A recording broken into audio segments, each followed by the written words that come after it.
Dobra, to lećmy dalej. Ja tutaj mam teraz ta filozofia tworzenia gier, no tutaj już sporo żeśmy mówili, ale jeszcze może parę słów się dopowie do poszczególnych podpunkcików. Gry o fenomenalnym gameplayu miodności. Mm, Co autor miał na myśli? To ty pisałeś. Wiesz co, ja tutaj chciałem, bo jakby skąd, dlaczego, po co i tak dalej, ja będę chciał to porozwijać jakby przy okazji omawiania poszczególnych tytułów. Natomiast powiem ci jedną rzecz, która bardzo mnie uderza, jak na razie przy każdej jednej grze, w którą grałem silinowej, czyli Puzzle Strike. Teoretycznie na razie najmniej przy Puzzle Strike'u, żeby było ciekawe, ale mimo wszystko też. Puzzle Strike, Flash Duel, Yomi i Codex. Z każdym jednym tym tytułem mam coś takiego, że one są dosyć przystępne, znowu elegancja, dosyć mają proste reguły, oczywiście jedne bardziej złożone, inne mniej, ale przy każdej jednej niesamowicie dobrze się bawię i mam takie poczucie dosłownie powrotu do bycia tym dzieciakiem, tak, kilkunastoletnim, i graniem na przykład na tych automatach i autentycznie kończymy partię, nieważne, w Codex, w Yomi, we Flash Duela, nawet właśnie w Puzzle Strike'a, który mówię, na razie tak trochę jest odrobinę z tyłu w porównaniu z tymi, znaczy inaczej, te gry mi się tak straszliwie podobały. Być może dlatego, że Puzzle Strike jednak właśnie dosyć mocno jest wzorowany na Dominionie, nie? I pewnych rzeczy jeszcze mi nie pokazałeś w Puzzle Strike'u, ale to mówię, będziemy omawiać bardziej szczegółowo, ale mam takie uczucie, to zagrajmy jeszcze jedną partię, to zagrajmy rewanżyk. Głupia losowa gra, w następnej cię pokonam, dawaj jeszcze raz. A, już druga w nocy, już musisz iść spać. No dobrze, idź odpocznij sobie, nie? Ale wiesz, w głowie myślę, no kurde, no jeszcze jedną partyjkę mógł zagrać dziad jeden, no. Naprawdę, ostatni raz takie uczucie miałem w wieku tych nastu lat, kiedy gdzieś tam zarywałem noce grając właśnie w jakieś gry, czy na automatach, tak?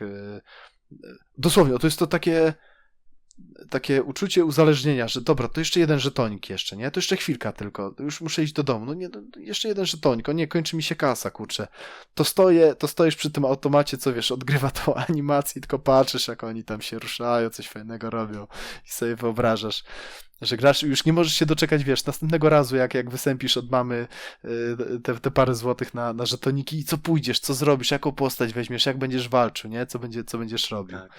Stary, lepiej.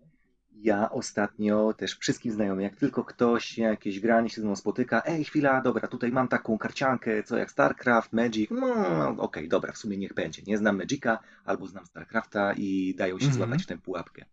To wyobraź sobie, że jak teraz opowiedziałeś o tym, że się cofasz do młodości, to ja totalnie, kto nie siedział ze starszymi kuzynami lub rodzeństwem i tylko lampił się w ekran, jak starszaki grały.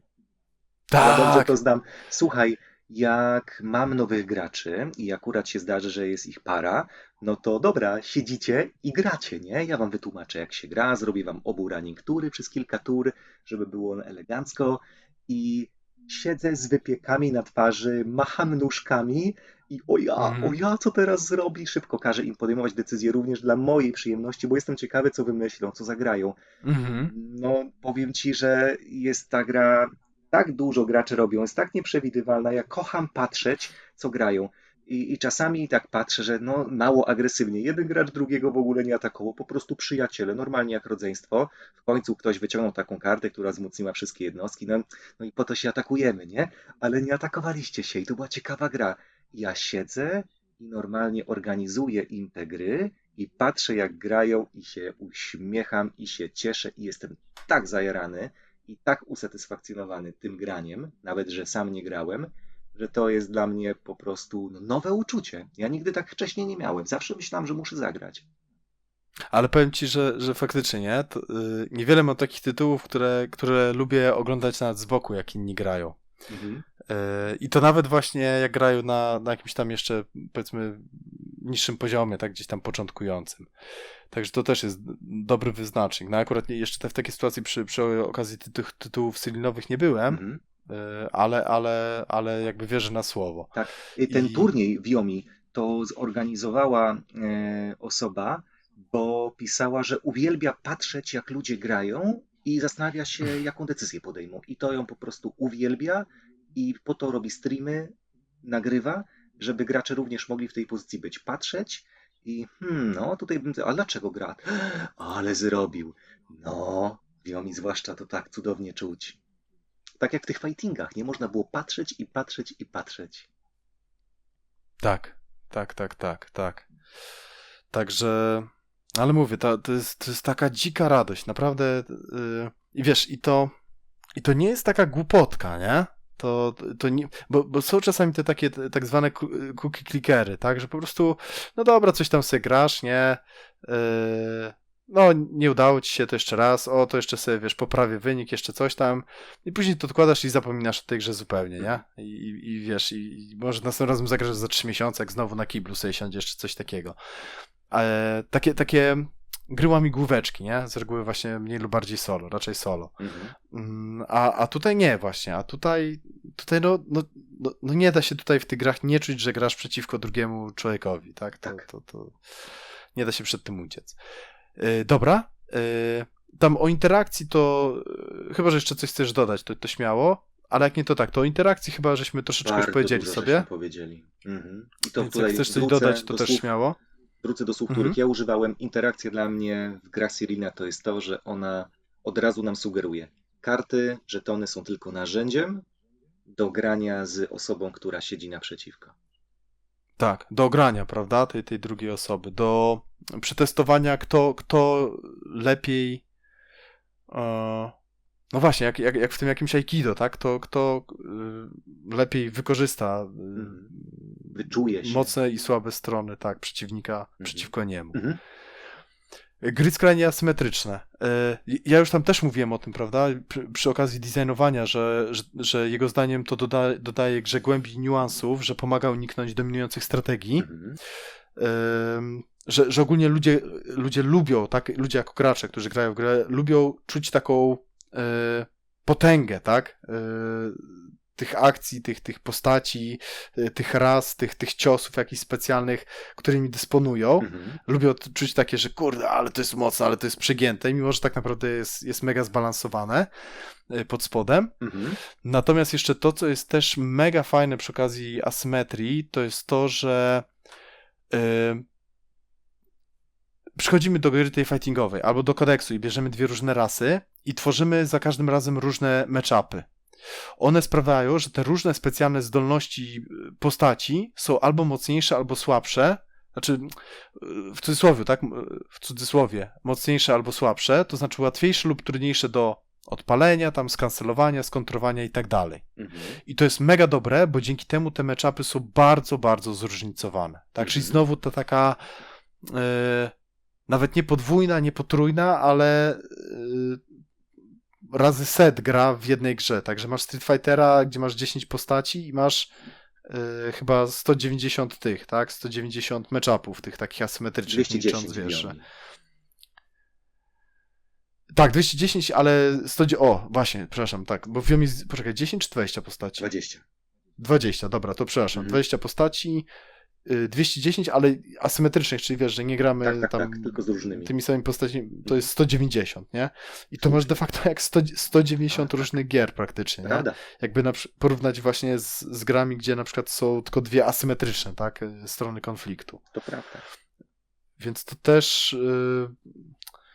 No i znowu, każdy matchup naprawdę jest diametralnie inny, tak? Ty możesz na przykład za każdym razem przychodzić i grać w StarCraftie z zergami, albo w Street Fighterze tam, nie wiem, Ryu, ale jak ja za każdym razem przyjdę i zagram inną frakcją, to ty będziesz musiał zmienić swój styl grania, dopasować do mojej frakcji, no i ja będę musiał inaczej grać, jeżeli ty byś miał zmienić, tak? Ty za każdym razem grasz tym Ryu w Street Fighterze, ja za każdym razem zmieniam postać i też ty musisz za każdym razem inaczej grać przeciwko mnie. A jak ty rzuciłeś słowo asymetria, to ja miałem od razu inne skojarzenie, wyobraź sobie. No. I przyszło do głowy inna zaleta, no i one obie nie kontrują się bynajmniej, obie są w mocy. Od razu pomyślałem o przykładzie, jaki Bertraf nam dał, gdzie mamy tych właśnie mudżahedinów i turbaniarzy szlajających się po górach z marnymi kałaszami, których ścigają radzieckie czołgi. Fascynujące jest w asymetrii dla mnie to, fajnie jak tych matchupów jest dużo i tych opcji jest więcej, ale nawet jak są dwie wyłącznie opcje, to bardzo lubię tą rewaloryzację, że dana akcja przyniesie dla mnie zupełnie inne skutki, niż będzie miała dla ciebie. I ja Mhm. próbuję ocenić, czy w danym kontekście, w danej sytuacji, ja pozbywając się czegoś, no bo rezygnuję z czegoś, żeby wykorzystać daną opcję, to czy ja ostatecznie na tym więcej stracę, czy jednak uda Czy się zyskasz? tobie. Mhm. A dzięki jeszcze temu, że nie mamy obowiązku bicia, to mogę zostawić pułapkę, założyć sidła, na które ty w ogóle zignorujesz je. I mi się zdarzało ignorować kompletnie twoje starania, czym doprowadzałem cię do Tak, smutku, tak, że okej, widzę tak. tutaj mi się nie opłaca, udajesz tego nie widziałem, nie? Ale chwila, moment, Mhm. chodź się naparzać. Może innym razem. I bo w rewaloryzacji wychodziło mi, że co by nie wyszło, to mogę stracić, nie? Więc może coś innego. I to mi się bardzo podoba, Mhm. że to jest ciągły ten taniec, gramy po prostu. y, Nie wiem, czy kiedykolwiek tańczyłeś z dziewczyną na balu maturalnym lub jakimkolwiek, mając inną muzykę w uszach niż twoja partnerka do tańca. Ja raz w życiu miałem, teraz mi się przypomniało, na obozie Mhm. ratowniczym. Silent Disco. Bardzo mi się nie podobała muzyka, która akurat leciała. Wtedy nosiłem, wiesz, koszulki Iron Maiden i takie rzeczy, więc żadne tam disco, które Zenek leciało mi się nie Martyniuk. podobało. Wtedy jeszcze nie było, a może już był, tylko nie taki popularny. Nie no, Zenek Martyniuk jest wieczny, musiał być. W każdym razie ja miałem na słuchawkach Fear of the Dark, nie? I tańczyliśmy i to było idiotyczne, ale wspomnienie zostało. Ja się tak czuję grając w gry asymetryczne i za to je lubię. To Mhm. jest fajne. Mhm. Ale nie, bo to też jest ciekawa metafora, bo faktycznie, mimo że można słuchać właśnie dwóch różnych muzyk, to mimo wszystko można się zgrać, nie? Z drugą osobą i gdzieś tam dopasować mm, jakby do niej. No i faktycznie, nie? Się dziwię, że nikt Zarówno nas nie te... rozdzielił, nie? Myślę, że to bardziej niż zgranie wyglądało, Okej, jakbyśmy się szarpali. okej, Ale okej. dobrze się bawiliśmy. Znaczy ja się dobrze bawiłem. No to jest na pewno ważne. Y, Dobra, kurczę, straciłem teraz myśl. Były o Ale asymetrycznych. Ty dobra. opowiadałeś, że było dużo Tak, tak, tak, matchupów i tak. bardzo dużo różnych postaci. Dzięki temu Tak, mamy tak. 190 różnych gier. A ty poczekaj, a ty powiedziałeś, że właśnie asymetria ci się skojarzyła z... Rewaloryzacją. Tym, że każda Tak, opcja... dobra. Mhm. Dobra, okej.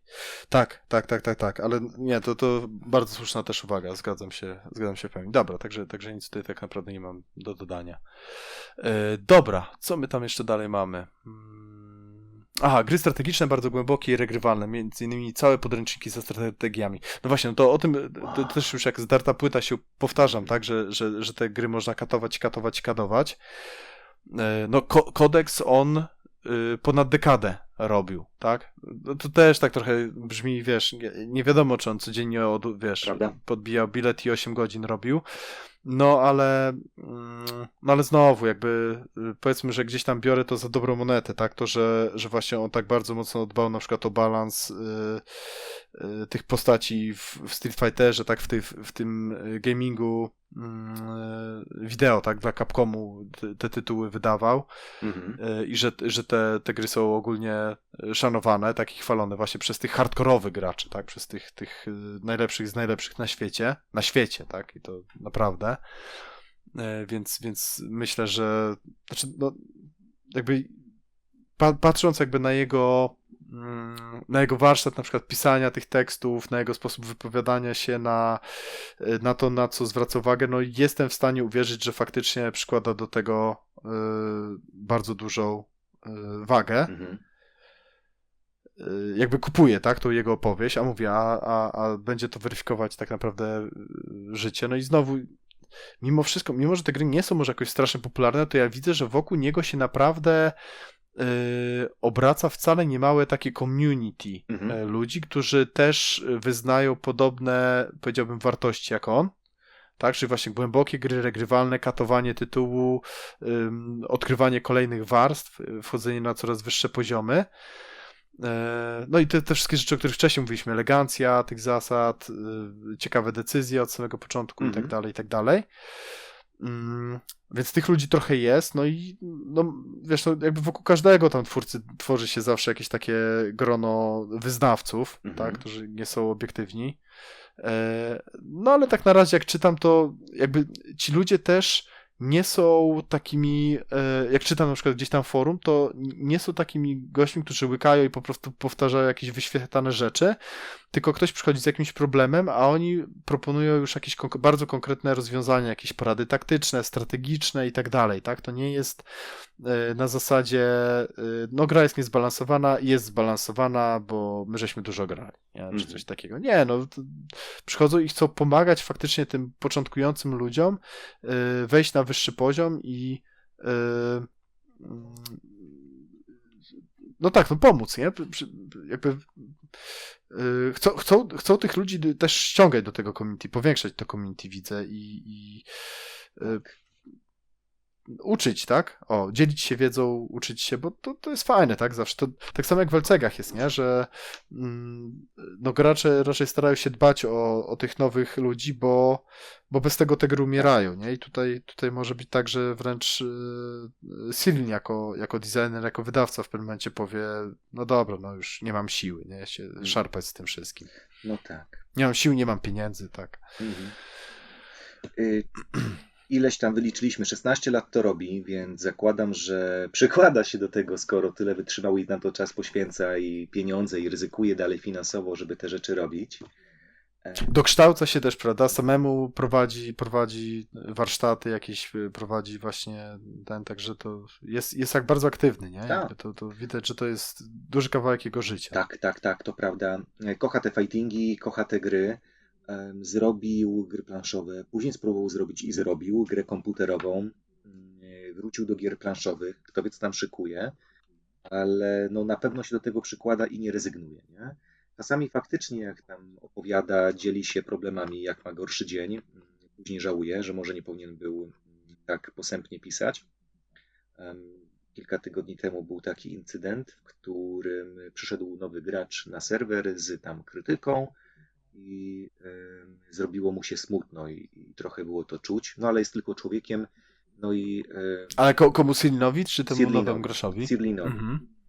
No bo tutaj właśnie pojawił się nowy gracz i tylko miał, wiesz, kilka słów ciepłej krytyki do zaproponowania, bez ciekawych rozwiązań i tak posępnie się zrobiło na forum. No ale to i tak jest w ogóle wyjątkowe, że Sirlin bierze udział, że można go dotknąć, nie? Kto gadał z Uwe Rosenbergiem i mógł w ogóle wpłynąć na to, jak będzie wyglądała kolejna gra Uwego. A tutaj taki dostęp do Davida mamy. Ale no to jest jeden aspekt. Ale kolejny, o którym ty powiedziałeś, to jest community.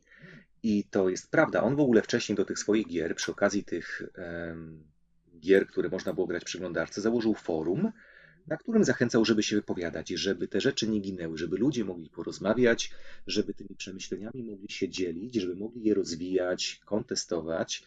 I to jest w ogóle fenomenalne, bo właściwie do Puzzle Strike'a oni wydali podręcznik. Tak. Wezmę do ręki, zobaczę ile ma stron, bo jestem aż ciekawy. Format A4 wypełniony tekstem ma 104 strony. I to jest fenomenalne. Strategicznie, nie?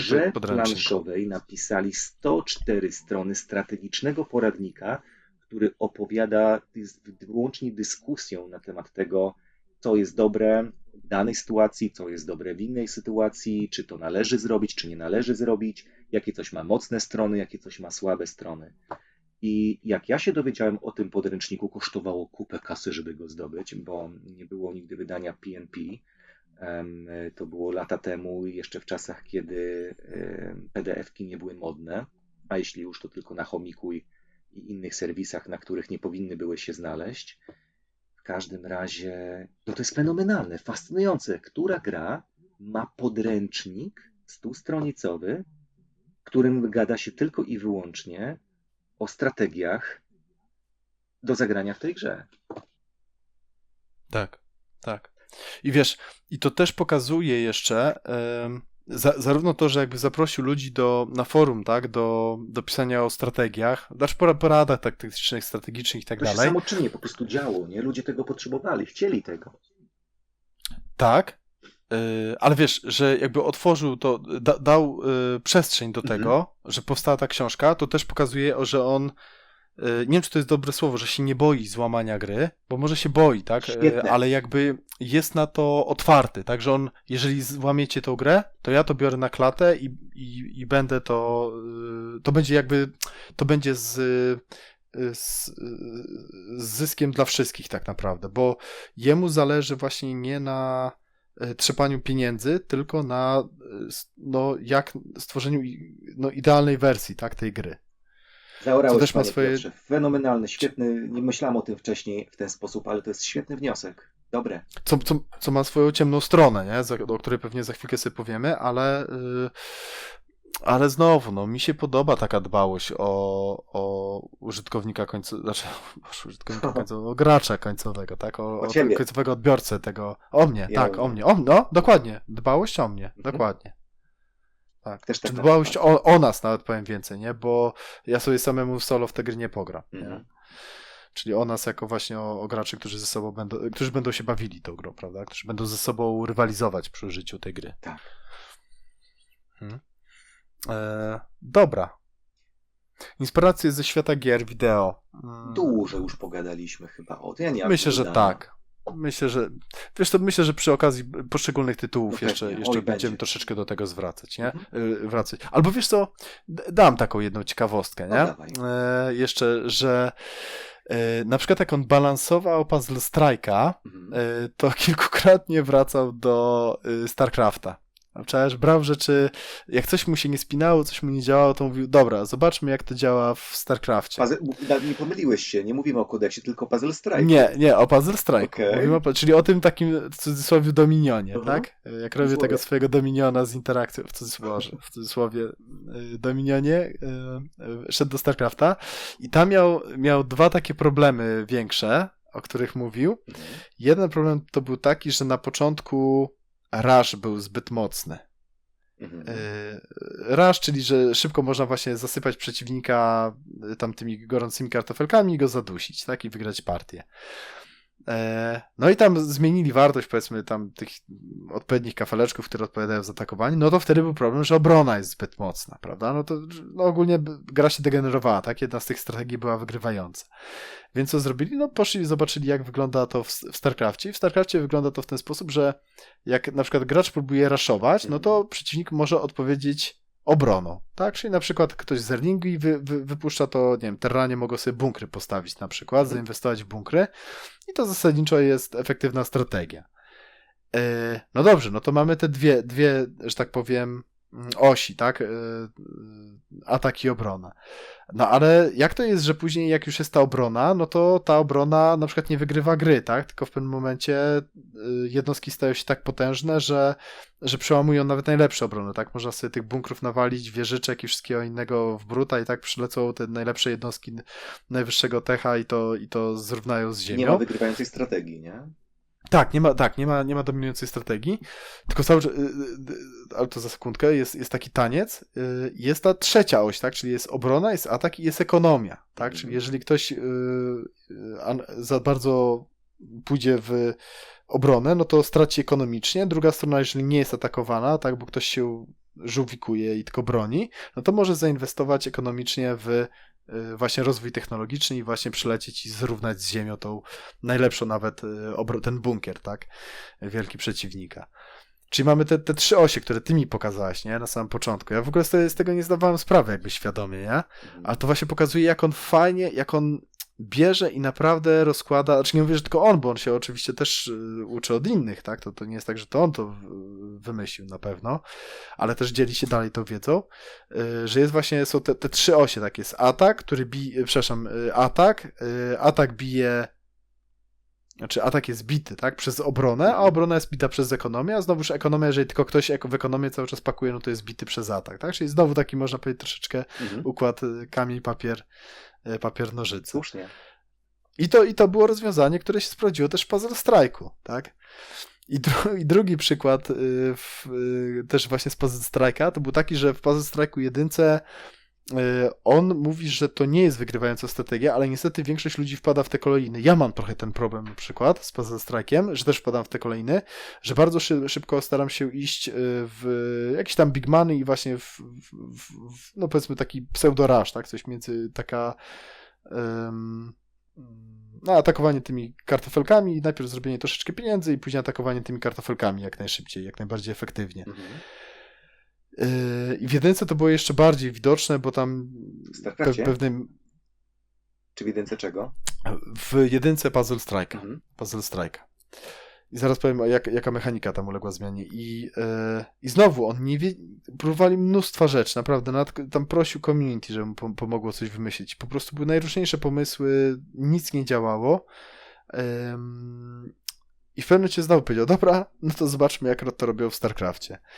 I problem jest taki, że problem był taki, że tam, żeby wygrać grę, no to trzeba kombinować, tak? Łączyć te kartofelki z tych małych w takie duże, prawda? Już tak bez wchodzenia zbytnio w szczegóły. Je przerzucać, bo wtedy one są nieblokowalne, tak? Nie można ich zatrzymać. No i analogicznie w sumie jest troszeczkę w StarCrafcie, tak? Gdzie po prostu inwestujesz ekonomicznie w coś i coraz lepsze jednostki powstają i w pewnym momencie masz właśnie taką przewagę, że zasypujesz, tak? Tylko już nie kartofelkami gorącymi, tylko jakimiś wypasionymi jednostkami bazę przeciwnika. Tylko jaka jest wada, znaczy jaka jest Boże kochane, brakuje mi słowa, jaki jest koszt, tak, tego rozwiązania w StarCrafcie? No właśnie ekonomiczny, tak? Tracisz na to pieniądze, żeby kupować te najlepsze jednostki, nie robisz czegoś innego, nie inwestujesz w obronę, nie inwestujesz w jakieś tam niskopoziomowe jednostki, tak, w stylu Zerlingi i tak dalej. Nie nękasz przeciwnika.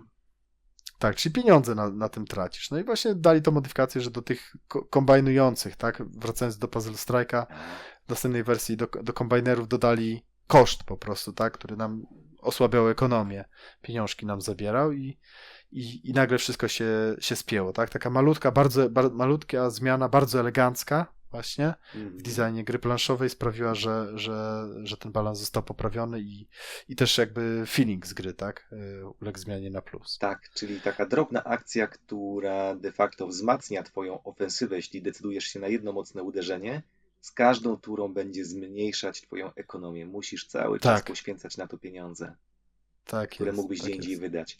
Tak. A właśnie jako ciekawostka, że wziął to ze StarCrafta. Nie? Ale to jest świetne, że właśnie wraca do gier, okej, to lubię, to jest udane i spróbujmy to uchwycić, nie? Nie wymyślać koła na nowo, tylko zobaczmy, nie? I nie wstydzi się do tego przyznać, to jest fantastyczne. Tak. I wiesz, i to też pamiętam, że mnie to strasznie uderzyło, jak tylko mi pokazałeś tego Puzzle Strike'a, tak? I ty znowu zacząłeś od tego Puyo Puyo, tak? No ogólnie od tych puzzle fighterów, tak? Czyli tych takich Tetrisów, gdzie się naparzamy tak naprawdę. Pokazałeś mi i ja mówię, kurczę, no faktycznie zrobił tą grę w wersji planszowej, nie? Pokazałeś mi to ją, no i no faktycznie to jest mordobicie wersji planszowej. Pokazałeś mi ten kodeks i mówię, no tak, no to jest RTS w wersji planszowej i to mnie od razu uderzyło i mówię, taką trochę złość we mnie odpaliło, że Siryn jest w takiej straszliwej mniejszości designerów, którzy przychodzą i jakąś nową jakość wprowadzają ogólnie w planszówkach. Że jest tak dużo copy-pasty, klonów, wiesz, 7 wody po 8 wodzie po kisielu, a tak mało jest, nawet mało, bo znowu to, można powiedzieć, że to jest odtwórcze względem gier wideo, ale tego nie było wcześniej w planszówkach, nie? Jak ktoś to zrobi, wiesz, teraz zacznie też kopiować Sirina, tak jak się kopiuje worker placementy, deck buildery i tak dalej. Znowu Puzzle Strike też jest deck builderem, ale jest też czymś więcej, tym naparzaniem się właśnie jeszcze, tymi kartofelkami gorącymi, że gość właśnie z nową jakością jakby przyszedł, że syntezował tak naprawdę, tak? Zebrał sobie jakieś elementy z tego Puzzle Fightera komputerowego, zebrał sobie jakieś elementy ze StarCrafta, połączył to i stworzył coś nowego na planszy, tak? Czego za bardzo nie da się porównać z niczym innym, co dotychczas istniało. I że tego typu twórców jest tak mało, tak? I no to przy okazji jeszcze, że jest gdzieś bardzo niszowy, tak naprawdę. To też jest niedobrze, no, ale przede wszystkim, że jest tak mało, że jest tak dużo wtórności, w ogóle braku jakiejkolwiek finezji przy tworzeniu tych gier, elegancji i tak dalej, wręcz odwrotnie, zasyrywanie, wiesz, milionem zasad, milionem mechanik niepotrzebnych, tak, to też tutaj Tak. podkreślmy, O tak. a nie właśnie pójście, doszukiwanie się, na czym ta gra tak naprawdę polega, co jest corem tej gry, co daje największy fan z tej gry, prawda? I wyciągnięcie tego, a wszystko inne wycięcie, wystreamowanie, odchudzenie z niepotrzebnych rzeczy. Tak. Ta elegancja to w ogóle zasługuje na całą oddzielną godzinę gadania, ale y, koniecznie chciałem tutaj podkreślić to, co powiedziałeś, bo do tego będziemy wracać, jeśli będziemy szli naszym planem. Mianowicie Mhm. do tego, że on wprowadza tą nową jakość, że nie ma dużo twórców i że on potrafił dać to, czego no naprawdę albo nie znaliśmy po prostu, albo nikt wcześniej w tych grach planszowych nie uchwycił. I Mhm. to jest bardzo ciekawe, ponieważ ja się z tobą totalnie zgadzam, całym sercem. To czuć niesamowicie. Ciężko o tym tak naprawdę opowiedzieć, do czego zaraz będę dążył w moim argumencie, ale to tak niesamowicie czuć, że grasz w Yomi, grasz w Mordobicie, grasz w Mhm. Kodeksa, grasz w tego StarCrafta i to po prostu tak wspaniale czuć. Dlatego właśnie jak ci opowiadałem o tych grach, to zawsze te narracje, że najpierw opowiem ci o grach komputerowych, wysyłam ci filmiki, zobacz to tu Mhm. się dzieje, Mhm. a teraz Mhm. zobacz, zaaplikuj ten mindset do tej gry planszowej i nagle to się spina, to działa, to czuć. A z drugiej strony właśnie kontrargument, tutaj właśnie moje serce się z tobą totalnie zgadza, ale głowa Mhm. musi zapalić się pewna lampeczka, bo bardzo dużo osób mimo wszystko zarzuca Sirlinowi ogromną wtórność. I Mhm. no ale przecież on nie wymyślił mechaniki Dominiona. A przysięgam, zagracie w Mhm. Puzzle Strike'a, zobaczycie, ok, on po prostu wziął Dominion, nie? Ale to Mhm. naprawdę czuć, to nie jest Dominion. Kodeks, ktoś powie, taki Magic, nie? To nie jest Magic. Yomi, tu akurat bardzo nowatorski jest Yomi. Chociaż Mhm. fani Battlecona się pewnie nie zgodzą, ale ja nie słucham.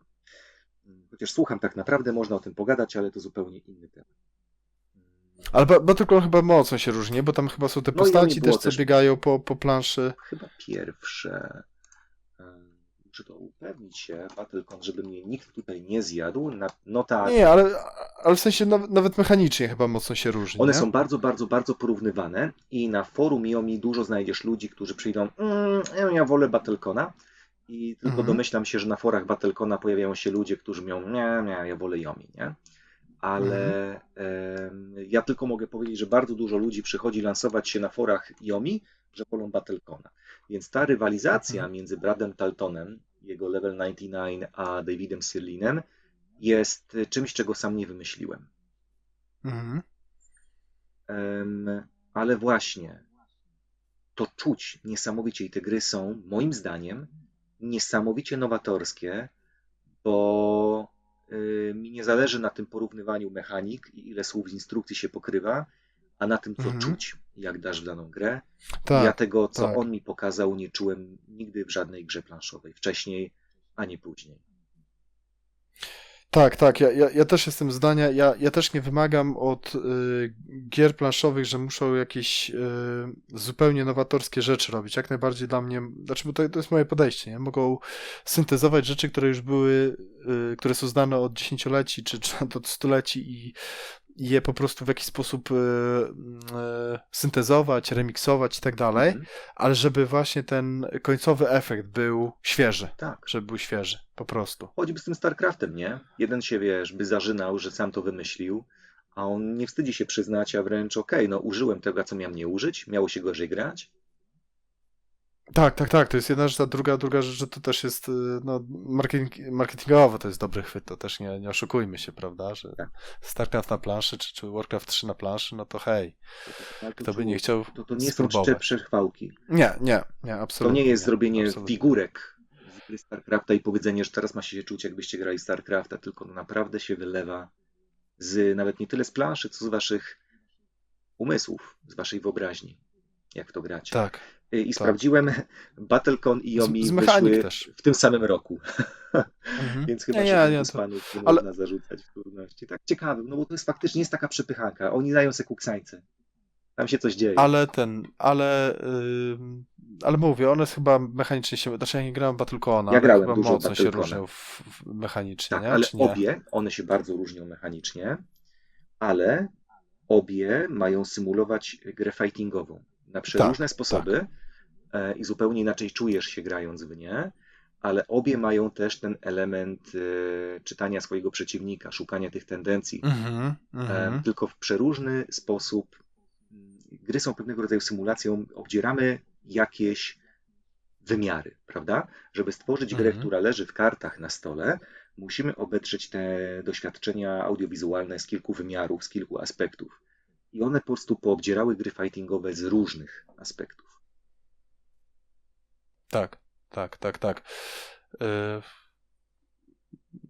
No dobra, dobra, to może przejdźmy troszeczkę O, dalej. to jeszcze nie. Jeszcze ja chcę powiedzieć, Dobrze, słucham cię. gdyby ktoś lubił Battlecona i zainspirowało go Yomi, to ja bardzo polecam Exceed, kolejny twór Berda Taltona, twórców Battlecona, który Mhm, wprowadził do Battlecona sporo, moim zdaniem, ktoś może się nie zgodzić, sporo mechanik, które działają dobrze w Yomi. I tak mhm, powstała gra niemal idealna. Bardzo, bardzo Exceeda lubię. mhm. O, widzisz. I też ci No chętnie to pokażę, Piotrze, któregoś też mi razu. kiedyś właśnie, o widzisz, to już mnie czytasz, już ten wyższy poziomiomi, bo właśnie wyjąłeś mi to z ust, Mhm, że mi kiedyś pokażesz. Dobra, a na razie jeszcze chyba wróćmy do Sirlina pewnie. i bo tak, bo o dopracowaniu i o elegancji gier, tak, czyli te maksimum możliwości przy minimum zasad, to już troszeczkę żeśmy sobie powiedzieli, chyba, że też chcesz coś dodać, to śmiało, Moim a zdaniem jak nie, elegancja to jest temat na godzinę rozmowy. Fascynujący temat. tak, Tym bardziej, że tutaj bardzo wiele tytułów można by użyć jako przeróżne przykłady i fajnie ten temat rozebrać, więc myślę, że dużo już dobra, dzisiaj o tym dobra. powiedzieliśmy. Nie mam nic do dodania. Dobra. Dążenie do perfekcji, patchowanie gier, wydawanie wielu kolejnych edycji. No, Co tutaj? Słucham pana. to jest tutaj, zaczynamy, jedziemy, kontrowersje. Mhm. Ech. I jak nasi słuchacze będziecie to słuchali, to nie problem, znaczy teraz to jest problem, nie? No bo nie da się jego gier kupić. Ale wyobraźcie sobie, że kupiliście nową, świeżutką grę, zmarketingowali, że jest fightingowa gra, kupujecie, a rok później dowiadujecie się, że jest kolejne wydanie, ulepszone, no bo gracze mówili, że tutaj często tego używali, częściej tej opcji niż tej. Ona nie była wygrywającą strategią, ale faktycznie wydawała się bardziej, więc tutaj pozmienialiśmy, dodaliśmy, albo jak choćby w tym przykładzie, w którym grali, cały czas czuł, że mu nie pasuje, grał w tego StarCrafta, szukał inspiracji i w końcu po Mhm. iluś latach od wydania pierwszego gry doszło do niego, a spróbujmy do tego podejść inaczej, zamiast dodawać, odejmijmy. I nagle rewolucja niesamowite. Tym bardziej, że w trakcie właśnie już istnienia tych gier na rynku można było grać w przeglądarce i on zyskiwał dostęp do nowych danych, których nie miał dostępu. No i teraz Mhm. decyzja, nie? Co robić? Ale czekaj, a co usunął? Tak jeszcze jakbyś powiedział tylko. Hmm?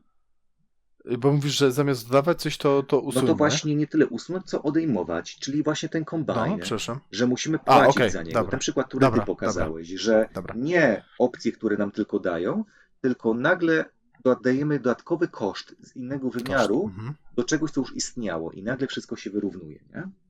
Mhm. No i on teraz nagle ma decyzję do podjęcia.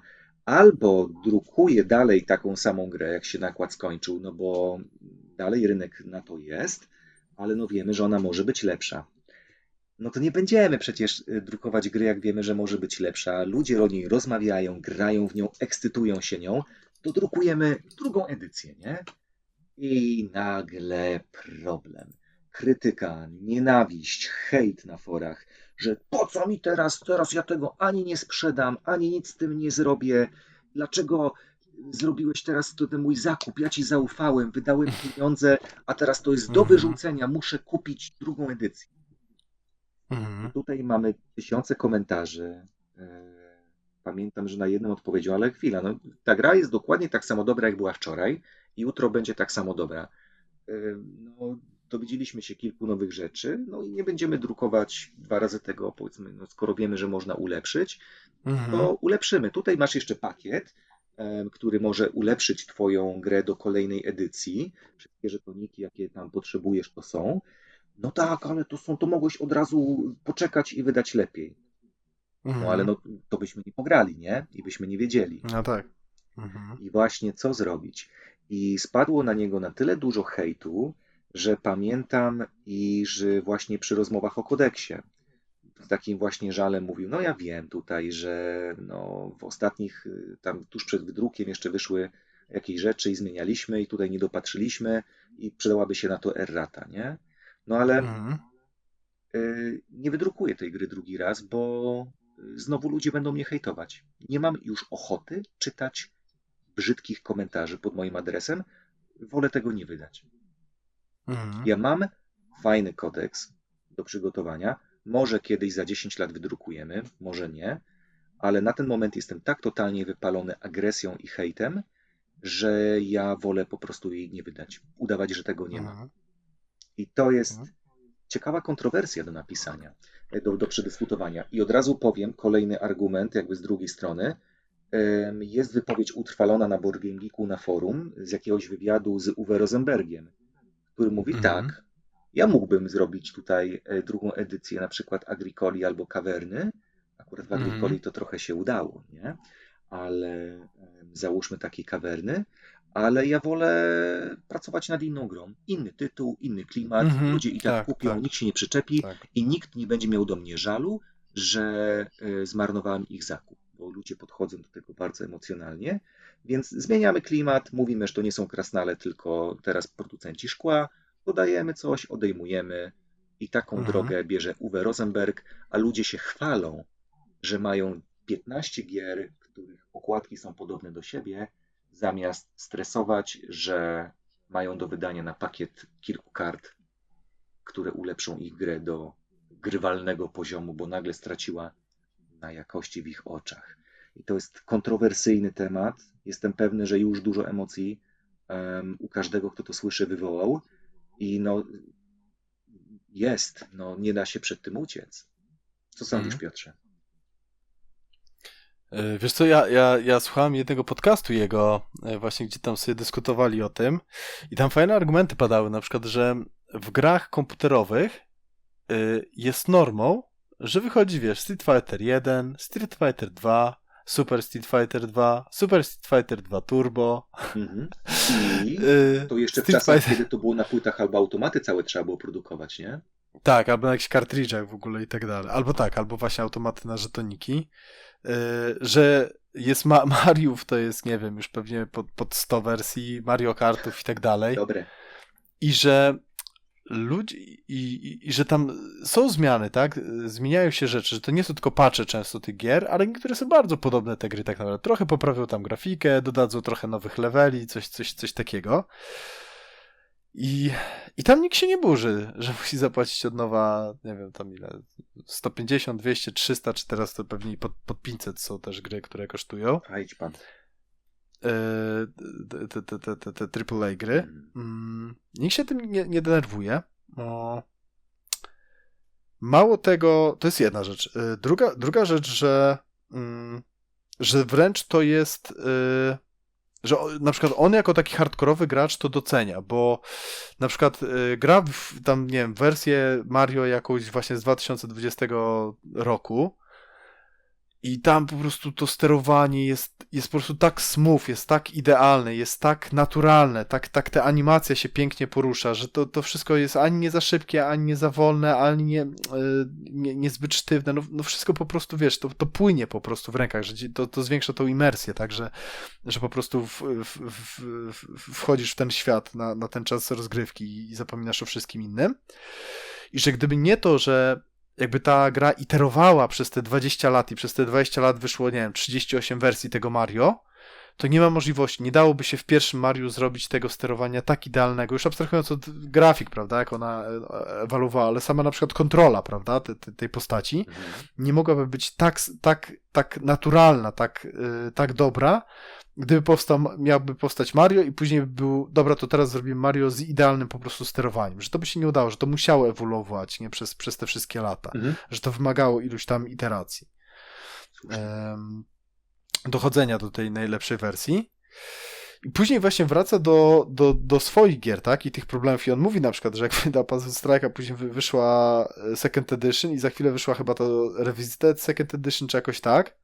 I on na tym strasznie stracił finansowo, o tym mówił. Ale mu bardzo zależało, żeby no, dopicowywać tą grę, że no, on jest takim no, wariatem, tak? Że właśnie nie wiem, czy słyszałaś, ale praktycznie o wszystkich designerach mówi się, że oni wszyscy by chcieli jeszcze poprawić, zmienić coś i tak dalej w grze, ale ci wydawcy zawsze przychodzą, po prostu zabierają im tą grę, mówią wydajemy i koniec, zapomnij o tym, No choćby Uwe, przepadło, nie? tak? Tak, i że to jest podejście. No i pewnie wiesz, pewnie jakby, no, prawda leży gdzieś pomiędzy, tak? Nie po środku, tylko pomiędzy gdzieś, w jakimś stopniu. Mhm. No on ma takie podejście, że chce dopicowywać te gry, ja się temu nie dziwię, no bo jeżeli on właśnie, znowu ja wrócę do tego jego korzeni, tak, które no, na pewno w olbrzymim stopniu go ukształtowały jako człowieka, jako gracza i jako designera, że spędził kawał życia, tak, to są już tysiące, dziesiątki tysięcy godzin na graniu w tą jedną grę Street Fightera, to on jak robi grę, to chce właśnie taki efekt uzyskać, tak, że trudno, jak ludzie to złamią za 10 lat, przez 10 lat nie będą w stanie złapać gry, a złamią za 10 lat, to on siądzie i to naprawi, tak? Mhm. Żeby było lepiej. Jak później znowu za kolejne 20 lat złamią, to znowu to naprawi w jakiś sposób. No i pytanie, tak, czy zrobi oddzielne wydanie, czy może, wiesz, będzie wystarczyła jakaś tam zmiana w zasadach, na przykład, jakaś errata i ewentualnie delikatne jakieś tam dodrukowanie jakiegoś delikatnego patcha, albo że pamiętać na przykład, tak, że te kombajny z Puzzle Strike'a kosztują -$1. Natomiast wiesz, on na przykład tam rozmawia z gościem i pyta się, słuchaj, a jakbyś na przykład tak jako gracz masz jakąś grę, Street Fightera, nie? I wydajemy Street Fightera 2, który się niczym nie różni, tylko trochę balans jest poprawiony postaci, nie? To czy byłbyś z tego zadowolony, czy nie? No i ten koleś mówi, no byłbym zadowolony, nie? Bo zwróć uwagę, w te gry najwięcej grają właśnie tacy wariaci, którzy ich nie kupują po to, żeby sobie tam pograć, wiesz, tydzień czy coś takiego, tylko oni w nie rżną dopóki nie wyjdzie nowa wersja. Czytasz nie? mi w myślach. Dokładnie to czasami to są zanotowałem. 2 lata, czasami więcej. Mhm. Ja pamiętam, ja grałem, jak byłem mały, grałem bardzo dużo w sportówki, nie? W NBA Live na przykład, mnóstwo grałem. Ja zażynałem te gry. My żeśmy przychodzili całe sezony z playoffami, ze wszystkim, graliśmy z kumplem właśnie przeciwko sobie, że wiesz, on miał swoją drużynę, miałem swoją drużynę, po prostu wszystkie mecze, jakie graliśmy, to braliśmy tą drużynę przeciwną, tak, którą my nie sterowaliśmy, transfery, nie transfery i tak dalej. My żeśmy zażynali te gry, my żeśmy tak czekali na kolejne wydanie tej gry, gdzie pamiętam często właśnie w jakichś magazynach tych wszystkich CD Action, Secret Service'ach i tak dalej, czasami była dobra ocena, czasami była taka, no gra się niczym nie różni 6/10 na przykład, nie? A my żeśmy odpalali tą grę i kurde mówiliśmy, co to w ogóle jest? No przecież ta gra jest absolutnie inna, tu jest tak zmienione w ogóle kontrola, tak jest sterowanie zmienione, już abstrahując od ratingów tych graczy, wiesz, dla nas zmiany w tej grze, ponieważ my byliśmy no, na jakimś tam poziomie ekspertami, jak mówię, że klasy światowej, nie? Ale naprawdę zażynaliśmy te gry, to dla nas te wszystkie zmiany to było no, prawie wywrócenie gry do góry nogami, że wiesz, od nowa musieliśmy się uczyć taktyk, strategii, jak grać w tą grę efektywnie. Ale rozumiem, że dla takiego gościa z tego czasopisma komputerowego ta gra się niczym nie różniła. Miała trochę poprawioną grafikę i właściwie było to samo. I aktualne składy, nie? I 6/10. Także to jest ta różnica. I teraz wracając już właśnie do tych gier Silnina i kolejnych wydań, no ja też nie jestem fanem jakby kolejnych wydań, ale według mnie to się wszystko rozbija o to, do której kategorii tych graczy należysz. Bo jak należysz do gościa, który sobie kupi nowy Dominion, słyszałem na DPS-ie, że lepszy Dominion, no spoko, fajne, ale oprócz tego jeszcze kupisz sobie razem z tym 5 innych deckbuilderów, a za chwilę jeszcze kolejne 7 i wiesz, każdy tam sobie chwilę popykasz, no to jak wyjdzie kolejna wersja, no to będziesz wkurzony, no bo nagle ta twoja gra w jakimś tam stopniu, ona i tak by za chwilę wylądowała na bazarze, albo w dłuższej perspektywie by wylądowała na bazarze, no to ona w tym momencie w jakimś tam stopniu traci na wartości. Ale jak zażynasz tą grę, to zagrasz tyle partii, że nawet jak kupisz 5 wydań tej samej gry, to wyjdzie ci jakieś grosze za partię. Tak? Czyli na przykład zagrasz 3 partie, no to zagrasz za 200, wyjdzie ci 60 zł za partię. Już abstrahując, jeżeli tak sprzedasz tam z niewielką stratą tą grę, bo tak wygląda akurat rynek planszówkowy, co jest spoko, ale jak zagrasz 200 partii, czy 1000 partii, to ci wyjdą w ogóle jakieś no, śmieszne kwoty, nie? I dla ciebie żadnym problemem nie będzie to, że kupisz sobie kolejną wersję, bo znowu w przełożeniu na ilość partii to wyjdą grosze, Mm, tak? To nie będzie dla ciebie mhm. żaden wydatek, jeżeli jesteś faktycznie takim fanem. Więc mi się wydaje, że on zadaje to pytanie i tak się dziwi temu, bo patrzy właśnie z perspektywy tego gracza, który zażyna te gry, Tak, a nie z perspektywy zdecydowanej większości osób, które no, ja też niestety mam ten problem, ma jakieś tam w jakimś stopniu FOMO, nie? I po prostu mhm. o, tutaj powiedzieli, że fajne, no to muszę kupić, muszę sprawdzić. Tak, No zagrałem partię, nie? A kiedy? No 3 lata temu, bo nie ma czasu, nie? Wrócić do gry. tak. O nie, nową wersję grałem. Aha, czyli mnie oszukał, tamta była zepsuta, nie dopracował jej.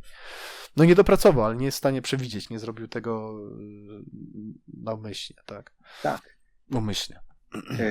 Dużo elementów i tutaj pojedziemy po kolei, bo fantastycznie żeś opowiadał. Ja czytałem ci w myślach, notowałem rzeczy, które zaraz wypowiadałeś, więc może od końca. Em, Czy nie przewidzi, nie? Że o, tutaj źle wymyślił, dobrze wymyślił. Mhm. Ten argument był używany, kiedy pamiętam, były dyskusje, jak wydawał dodatkowe kolejne 10 postaci do Yomi i przy Mhm. okazji podnosił całe Yomi do drugiej edycji. No bo okej, przez te kilka lat dowiedzieliśmy się kilku rzeczy, że tutaj można by to zmienić, tutaj to nie pasuje, tu zwiększymy font, tu Mhm. zmniejszymy. No to dlaczego mamy drukować źle, albo jeszcze nowe karty drukować z wadami poprzedniego? No bez sensu, nie? No i tutaj dajemy taki też pakiet, jeśli ktoś chciałby sobie ulepszyć swoje Yomi w pierwszej edycji do tej drugiej edycji, to jest tylko kilkanaście kart, a nie powinno być problemu. I gromy się sypią, że co, tutaj taki zestaw, taka droga gra, wszystkie 10 talii musiałem kupić, tyle jeszcze pieniędzy, a tu już niczego. Słuchajcie, graliście przez 3 lata i to jest dokładnie tak samo dobra gra, jak była wczoraj. I to jest dokładnie to, co powiedziałeś. Nic nie zmienione, 6 na 10. A poprzednia była 10 na 10. No to ta dalej powinno być 10 na 10, nie? Ale tutaj właśnie to jest ten problem w ocenie. I tutaj serca graczy, serca portfelów, portfele graczy, które jak wiemy też mają swoje serca i również mają swoje wałki do tłuczenia po głowie za złe zakupy lub też za najlepsze zakupy. No to jest 10 na 10, nie? Nie trzeba było nic zmieniać, albo tylko najdrobniejsze elementy, albo wcześniej było 9 na 10, teraz mamy 9,5 na 10. I tak jak też wcześniej powiedziałeś, że Mario 35 784 nie byłoby tym samym, gdyby nie Mario 1, 2, 3, 2137 i Mhm. tak dalej. One uczyli się po kolei, brali elementy, ulepszali, brali feedback, zmieniali, próbowali trafić w te gusta i my jesteśmy dzisiaj na bardzo solidnych fundamentach w gamingu tylko i wyłącznie dzięki temu, że powstają kolejne gry, które próbują coś dodać do poprzednich. I czy bawimy się w zmienianie im nazw, nowych klimatów, czy po prostu bezczelnie, jakby to ktoś powiedział na forum Sirlina, wydajemy drugi raz to samo, żeby zgarnąć pieniądze. No i to jest mega ciekawy aspekt, który łączy Tak, się z tym tak, on, FOMO, nie? on mówił o tym, że właśnie strasznie dużo stracił pieniędzy, bo zaraz po tej drugiej edycji wydał właśnie jakby to trzecią edycję Puzzle Strike'a. No i jakby wiedział, że no już tej drugiej edycji to już na przemiał pójdzie praktycznie, nie? Mhm. Tylko. No ale właśnie, no to ciekaw jestem, jak wiele osób byłoby w stanie taki krok wykonać, nie? Czyli no de facto stracić pieniądze, tak? W ten sposób. No, ja mówię, ja też nie chcę bronić, ja rozumiem, tak? Jakby osoby, że część osób będzie oburzona, To tak? jest Mi też aspekt po może prostu, nie? byłoby mi przykro, natomiast no, znowu mówię, że gdybym zażynał tą grę, to no to kupiłbym kolejną wersję i tyle, i cześć. I tutaj, A to bym tak, komuś oddał na przykład no i tyle. właśnie, ale to też jest ciekawe, nie? No bo de facto jak wydawali ją, kilka lat pracowali nad tym i wydawało im się, że to co wydają, to akurat Trzewiczek opowiadał. Przy okazji jak zarzucali mu, bo zrobił podobny numer przy 51 stanie, którego zresztą mam właśnie, byłem wspieraczem od pierwszej edycji Mhm. i dokładnie te same zarzuty były, a on mówi, słuchajcie, przysięgam z całego serca, jak podejmowaliśmy decyzję, wysyłaliśmy pliki do druku pierwszej edycji, to przysięgam wam, myślałem, że to jest najlepsza gra na świecie. Przysięgam. I Mhm. dla mnie była. I czy wartość gry zmienia się, spada tylko dlatego, że powstaje coś lepszego? To jest ciekawe pytanie, które sami musimy sobie Mhm. zadać i pytanie, czy nie warto byłoby przemyśleć, czy minimalizm nie byłby spokojniejszym trybem życia dla nas, jeśli to FOMO Mhm. tak nam dokucza, bo grę na 9,5 naprawdę nie musimy jej usuwać i tracić, żeby ją zastąpić czymś, co ma 9,6, nie? Ale Mhm. jednak, żeby Ale dojść do jednak to, chce będzie się człowiek, działo nie? z tyłu głowy, to będzie bolało. E, I tutaj coś pięknego kiedyś na naszym forum Gry Planszowe przeczytałem, że granie w gry i kupowanie gier to są zupełnie dwa różne hobby. Nie pamiętam, kto to napisał, nadszukałem źródła, ale nie mogłem znaleźć dzięki Google'owi, a też przeglądarka na forum mi w tym nie pomogła, ale to są cudowne, święte słowa i tutaj ciasteczko nagrody dla tego, kto je napisał. No i trzeba zadowolić No, wszystkich, nie? Zwłaszcza jeśli chce się no. te gry sprzedawać. Tak, ale jeszcze wracając, wiesz, jakby do perspektywy gracza, to no ja rozumiem, że, a już zwłaszcza, prawda, w grze, w której, yy, znaczy kurczę, właśnie, dobra, bo najpierw coś powiem, a później sam sobie dam kontrprzykład, bo rozumiem, że w grze, w której właśnie ta kompetytywność jest ważna, czyli na przykład balans jest mega ważny, że no chcę mieć absolutnie najlepszą wersję tej gry, tak? Jeżeli właśnie chcę zainwestować w nie tysiące rozgrywek, no to wolę mieć tą grę wiesz, o długość paznokcia lepszą, w lepszej wersji niż tą odrobinę słabszą. Mhm, Tylko znowu, no to w takiej sytuacji zaciskam zęby według mnie i po prostu płacę dodatkowych parę stów. mhm, Ale z drugiej strony też tak sobie myślę, że na przykład na myśl mi teraz przyszedł Pax Renaissance 1 i 2 i że na przykład Pax Renaissance 2 uważam za trochę lepszą grę, ale na przykład nie mam w ogóle problemu, żeby zagrać w 1, tylko z dodatkiem najlepiej, nie? Bo jednak mhm. to jest różnica.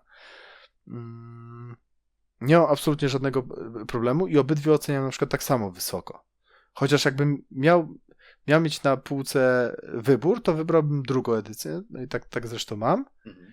E, ale, ale powiem szczerze, że gdyby gdyby to jakoś tak było, że musiałbym zmienić tą 2 na 1, to nie robiłbym jakiegoś, znaczy mówię, z dodatkiem to nie robiłbym o to jakiegoś wielkiego szumu. Mhm. Tylko ja obydwie te gry ograłem i mniej więcej wiem, że one mają pewne niewielkie różnice, ale nie jestem w stanie powiedzieć, że jedna jest lepsza albo gorsza od drugiej. Ja bym Nie? powiedział, że te niuanse, którymi one się różnią, pasują do porównania Puzzle Strike 1 i 2. Tylko właśnie jeszcze Mhm. między pierwszą edycją Pax Renesansu a drugą jest gigantyczna zmiana UX-owa i wizualna, nie? Tak, tak, tak, tak.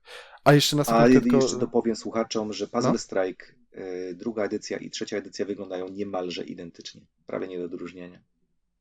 Mhm. A jeszcze na chwilkę wracając, a z drugiej strony, gdybym właśnie, wiesz, nigdy nie grał w żadnego Paxa, czy tam jeszcze nie grał ani razu w żadnego Renesansa, no to na pewno bym chciał drugą edycję wziąć, Mhm. nie? O ile bym nie przeczytał gdzieś na forum, że no nie, druga edycja jest skopana, jedynka jest, wiesz, go to grow, a w 2 coś tam porąbali zupełnie, Na nie? forum można takie odnieść wrażenie, że dwójka jest do kitu, trzeba jedynkę szukać. Na naszym Żartujesz. forum. Straszne narzekanie, ale to polecam do poczytania. Ja pamiętam, że jak decydowałem się i właśnie słyszałem, to takie gromy były na to, że nieczytelna, że nie da się grać. Tutaj nie zaprosiliście mnie z Irkiem do rozmowy. Może bym nawet przyjechał na Śląsk do Was z nadmorza. No, Przyjdą ale trochę my w gryzy w Lublinie bidonie, operujemy. ale nie chcę wchodzić tutaj w polemikę z No, tymi pisarzami, ale dużo osób twierdzi, i na BGG też, że jedynka, tylko będą grali w jedynkę, Renesans dwójka to do niczego się nie nadaje. Ciekawe. nie, ale na przykład pod względem czytelności dla mnie jest dużo mniej czytelna 2. No ale to już tak na boku, nie? Tak. I tutaj to ja bym chciał jeszcze wtrącić, bo jest, że mamy kilka rzeczy ciekawych do powiedzenia w tym temacie. Tak Mhm. krótko. Jaka jest twoja rola, jak myślisz, jak kupujesz grę, nie? Ostatnio No. o tym rozmawialiśmy i wiem, że tutaj się ze mną zgodzisz i ja to szczerze mówiąc po raz pierwszy poczułem przy Sirlinie. Gram w gry planszowe od nastu lat i przysięgam, że po raz pierwszy przy Sirlinie i dopiero po raz drugi przy Coluerle to poczułem. Szczerze mówiąc, kupuję, żeby wspierać. Kupuję nawet po Mm. kilka egzemplarzy. Kiedyś kupię sobie domek nad jeziorem, to sobie zawiozę do domku nad jeziorem. Ale ja chcę kupować jego gry, ponieważ nie tylko chcę w nie grać i nie tylko chcę bardzo mocno pokazywać je wszystkim moim znajomym, ale Mhm. odczuwam przyjemność w tym, że wspieram tego ziomeczka lub ziomkinię. No, coś w tym jest, że są takie gry, gdzie faktycznie. Yy... Tylko to nie jest, wiesz, to nie myliłbym tego absolutnie z jakąś charytatywnością czy czymś takim, Ja, ja chcę, żeby on robił tylko gry, to nie? jest. Tak, tak, tylko to jest jedna rzecz, a druga rzecz, że to jest takie, że tak z dumą, nie? Jestem dumny, tak, czy jest mi przyjemnie, że mogę kupić tak tak dobrą grę. Mhm, Ja strasznie nie lubię słowa produkt, nie? Bo produkt to mi się z proszkiem do gaci mhm. kojarzy, tylko taką grę, kawał gry, kawał gier, nie? Dzieło sztuki. Tak, O. tak. Podobne coś mam, to już nie pierwszy raz właściwie Sirlin. Kolejną taką rzecz mam w symulatorach lotniczych. I to pamiętam, że wręcz na głos pierwszy raz słyszałem od mojego szwagra, bo zobaczyłem właśnie, że ma dużo nakupowane modułów w IU-2 Szturmowik i się go pytam, to może w to też polatamy, bo dużo graliśmy w DCS-a, taki symulator nowoczesnego pola walki. I on mówi, ty Mhm, wiesz co, ja nawet tego nie odpaliłem, nie? Kupuję, wspieram, ale nie latam. To są fajne mhm. ziomki, nie? Ale nawet nie zainstalowałem. Tak sobie myślę, stary, ale no, Masz gest. znajduję w tym jakąś przyjemność, że wspiera ten projekt. I to jest coś, czego często nie czuję. Ale przy Mhm. właśnie Sirlinie to poczułem. Dobra. Tak, tak, tak, ale to z reguły właśnie też są no właśnie goście, którzy robią coś z innej bajki trochę. No, coś takiego, że mówisz, no dobra, to do czego byś porównał ten Pax Renaissance, do czego byś porównał ten kodeks i tak dalej, nie? Mhm. No i nie jesteś w stanie wskazać żadnej innej planszówki. Prawda, Nie? No tam, wiesz, no może trochę do innych paksów, ale też są inne, nie? Także prawda, prawda. znowu osoba, która przyjdzie tak jak w tym Magicu, nie? Osoba troszeczkę mniej ograna stwierdzi, no bardzo podobny, tak, tutaj jest to i tutaj kupujesz karty, tutaj zagrywasz, tutaj na mapie coś się dzieje i tutaj, ale jak ktoś troszeczkę więcej pogra, to będzie widział różnicę między tymi grami, być może będzie chciał mieć obydwie, tak? A być może tylko jedno, bo jedna mu się podoba, a druga nie. Zgadza się. Zgadza się, tym bardziej, że o Philu Eklundzie też można by zrobić całą serię podcastów, nie? O jego twórczości i tym, jaką postacią jest. Więc jest faktycznie takim pasjonatem. Pasuje em, do tego, do tej grupy, o której opowiadamy. Mm. No i właśnie, Ale no dobra, to ten, do Syrlina. Ciach. tak, wracamy znowu i znowu chcę się odnieść do twojej poprzedniej wypowiedzi, bo dalej mnie ciekawi, nie? A propos tych kolejnych wydań.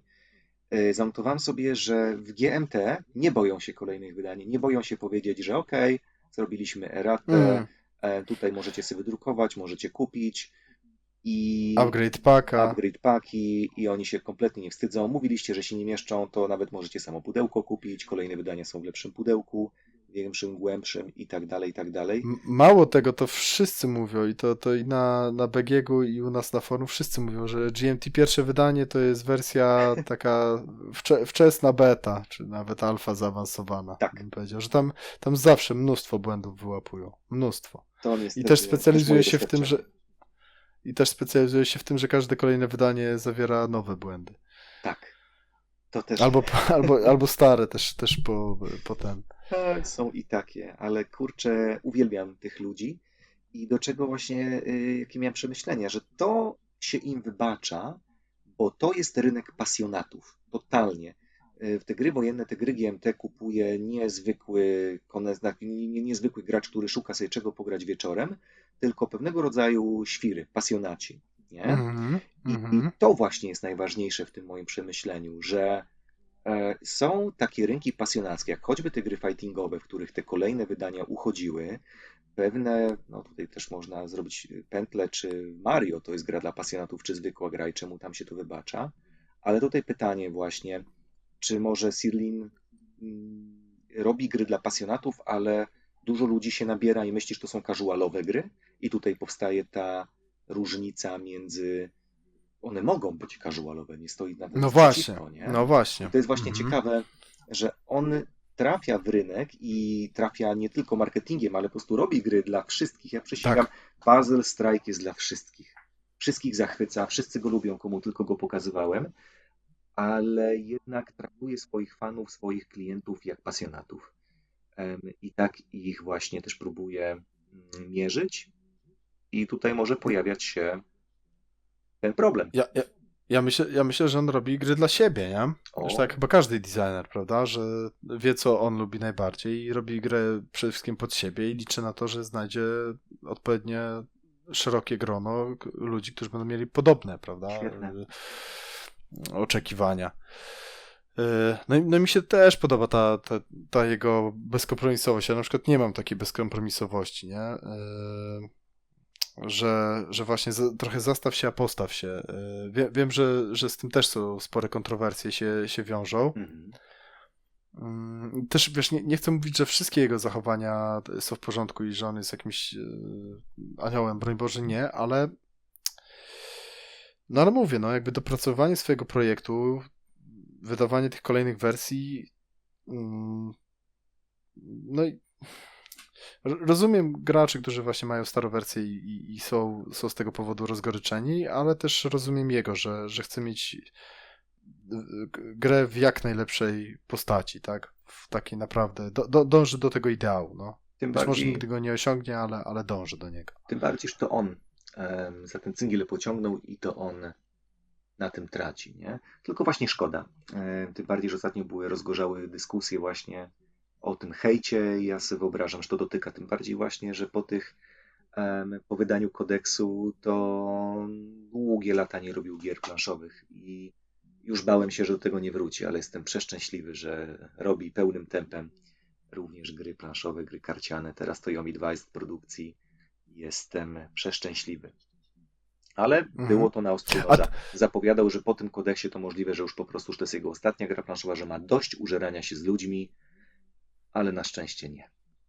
tak, a to też jest by the way ciekawe, że on ma kilka tych gier i faktycznie ja się zawsze właśnie w grach komputerowych się śmiałem z tego, że jest ta sequeloza, nie? Że Mhm. jest Quake 1, Quake 2, Quake 3, Tomb Raider 2, Tomb Raider 3, tam później już tylko zmieniają tytuły, ale dalej Tomb Raider to, Tomb Raider tamto.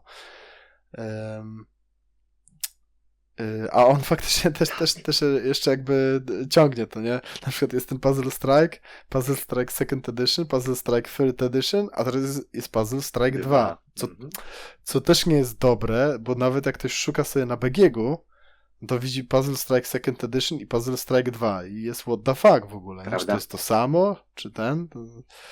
Z reguły raczej unikają czegoś takiego, no, designerzy, tak i wydawcy, zwłaszcza. Ja się bardzo dziwiłem, jak to zobaczyłem po raz pierwszy. Bardzo się na początku burzyłem, jak to Yomi 2, że rany, weź, nie, to jest błąd. No właśnie. Ale A już już zapomniałem o tym, powiem ci. Przypomniałeś mi o tym, że sam na to jest zwracam Yomi, uwagę. Już zapomniałem o tym. jest Yomi Second Edition i jest Yomi 2, oczywiście. Oczywiście, to prawda. A jeszcze Yomi Second Edition w ogóle chyba nie ma takiej gry dostępnej w sklepach. W sensie nie mogę pójść do sklepu i powiedzieć poproszę Yomi Second Edition, nie? Tylko tam Mhm. tylko to się kupuje na takie paczki, można powiedzieć. To była jego reakcja na to, że ludzie go bardzo hejtowali, że Yomi 1 było tylko w tym zestawie z 10 postaciami od razu. Wprawdzie jak Okej. się je rozpakowało, to każda miała na sobie malutki kod kreskowy, nie? Więc sklepy mogły to bez problemu sprzedawać. Tak ja właśnie w Rebelu kupiłem moje pierwsze 2 talie. Ale była bardzo duża krytyka, że ludzie muszą dużo zainwestować, że to musi być duży strzał w ciemno, nie wiedzą przecież, co jest w pudełku, muszą wydać kupę kasy, a później nie spodoba im się jedna talia, okazuje się, że reszty nawet nie chcą, nie zeksplorowali 99% gry, już wiedzą, że to nie dla nich, nie? Albo jeszcze Tak. gorzej wyda, zanim zdążą we wszystko zagrać, to zdąży wydać kolejną edycję i są stratni. i go No bardzo, tak. bardzo hejtowali, więc ktoś mu doradził i zaczął wydawać swoje kompletne gry w zestawach na pojedyncze sztuki.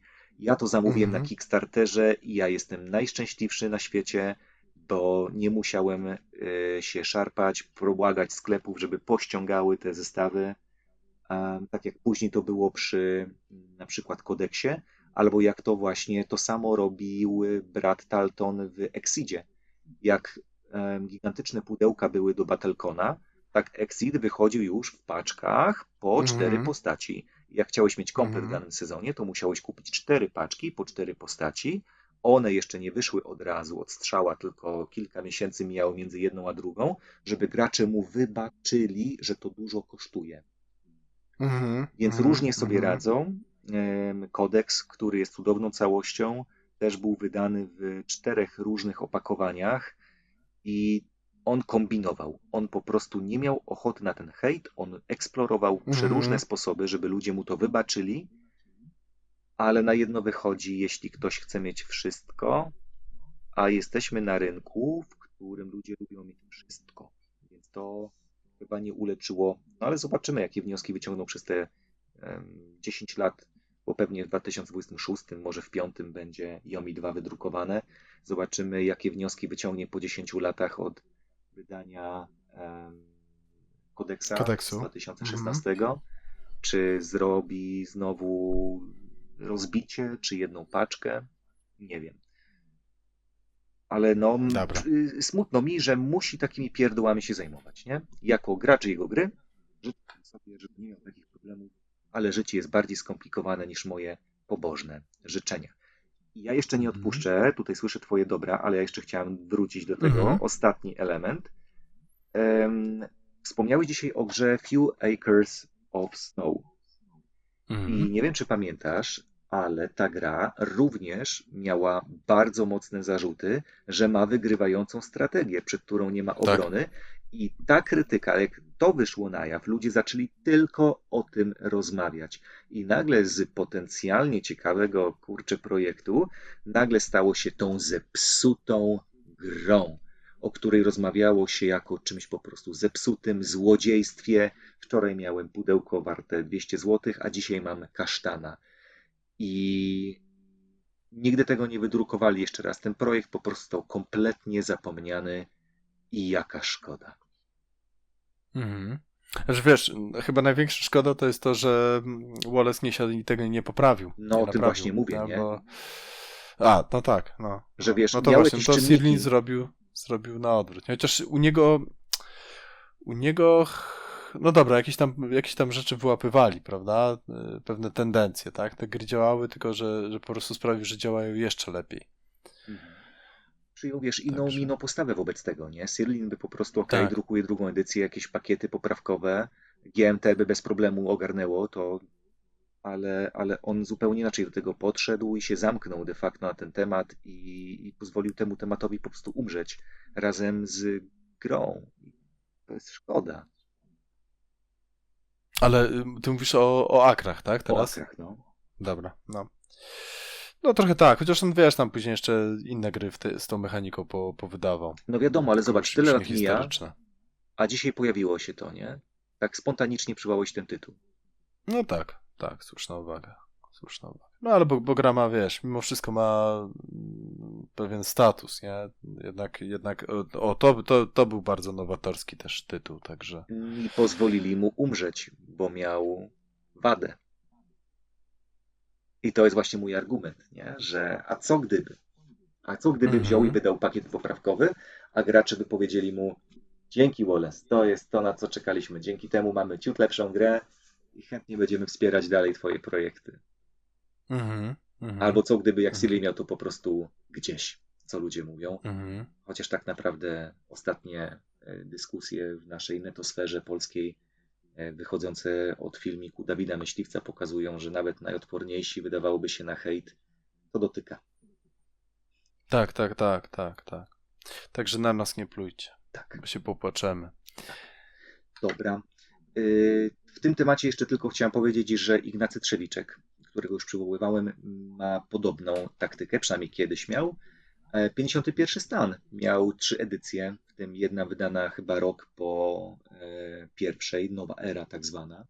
Kupowałem na Mhm. bieżąco i w ogóle byłem przeszczęśliwy, że mogę wspierać ten projekt, bardzo lubiłem. Później Osadnicy Narodziny Imperiów, nie? Można zarzucić, że on de Mhm. facto znowu wydrukował 51 stan, tylko w bardziej przyjaznej, rodzinnej atmosferze, zamiast post-apo. Neuroshima Hex, mamy trzecią edycję, Mhm. mam wszystkie zresztą. Pierwsza edycja to jest jedna z moich najcenniejszych pamiątek planszowych. Strongholdzik, dwie edycje, Preta Porter, cudowna gra i cieszę się, że wyszła trzecia edycja, bo jest dużo ładniejsza niż poprzednie, ale no właśnie, nie, można by się przyczepiać i się czepiali. I się czepiali. Mhm. Mhm. No tak, tylko yy, no tak, ale no, nie, masz rację. No, Stronghold to pamiętam, że coś dużo było ponaprawianych rzeczy, jeżeli chodzi o balans. Mhm. Prêt-à-porter to znowuż bardzo długo była niedostępna, nie? To zrobili. No, Neuroshima to ma bardzo duży fanbase i tam chyba. Ale też, tam chyba faktycznie jest podobny case, nie? Bo tam też chyba chodziło o to, żeby zrobić taki reset i zbalansować, tak, te frakcje. Nawet nie Jednym tyle. z celów chyba Właściwie było. to drukowali i uznali, że nie będziemy podstawki drukować dalej tak samo, tylko ją unowocześnimy. Może trafimy do ludzi, Mhm. którzy wcześniej się wahali, może ludzie, którzy już mają, będą chcieli jeszcze raz kupić, chociaż tego nie zarzucam. Ja się trochę złościłem na niego, bo przez kilka lat wydawali dodatki wszystkie w formie 2,5. W ogóle 2,5, nie? To też było niezłe. Tak, dwa i Druga pół było edycja faktycznie. właściwie to już miała swoją dodatkową jeszcze edycję, bo była Neuroshima 2,5 przez długie lata i wydawali dodatki zarówno do trójki, jak i 2,5. A później stwierdzili, że już za mały jest player base, który pamięta 2,5 i ludzie kupują te nowe dodatki, więc ja mam takiego totalnego mieszańca. Już te dodatki, które mam w 2,5 nie odkupowałem w wersji 3.0. No ale Mhm. ciekawe, nie? Na pewno dużo mających wspólnych i w ogóle mnie nie dziwi, że Ignacy Trzewiczek interesował się grami Sirlina i próbował je na polski rynek pchać, ale najwyraźniej zainteresowanie było zbyt małe, bo ostatecznie żaden print nie Mm, poszedł, nie doszedł do skutku. mhm. No zobaczymy, nie? Teraz się trochę zmienia, Też nie? obaj są świetnymi felietonistami, nie? Więc dużo mają wspólnego. Zobaczymy, jak to będzie wyglądało w przyszłości. No, trzymam kciuki, że właśnie może ktoś go jeszcze wyda, nie? Też ten Colwerle chyba dobrze o nim mówił, nie? O Sylinie, Oj, tak, tak, między tak. innymi. Zaskoczyło mnie na maksa w ogóle, że mój top 2 twórców gier planszowych znalazłem bardzo dużo jego wypowiedzi na forum właśnie o Yomi, o Puzzle Strike'ach i to jeszcze w czasach, kiedy nie był znany, chyba nawet jeszcze przed pierwszym Pax Pamirem. Mm, dobra. Słuchaj, Konrad, wiesz co, tak myślę sobie, może tutaj byśmy na razie się No zatrzymali, co? pewnie.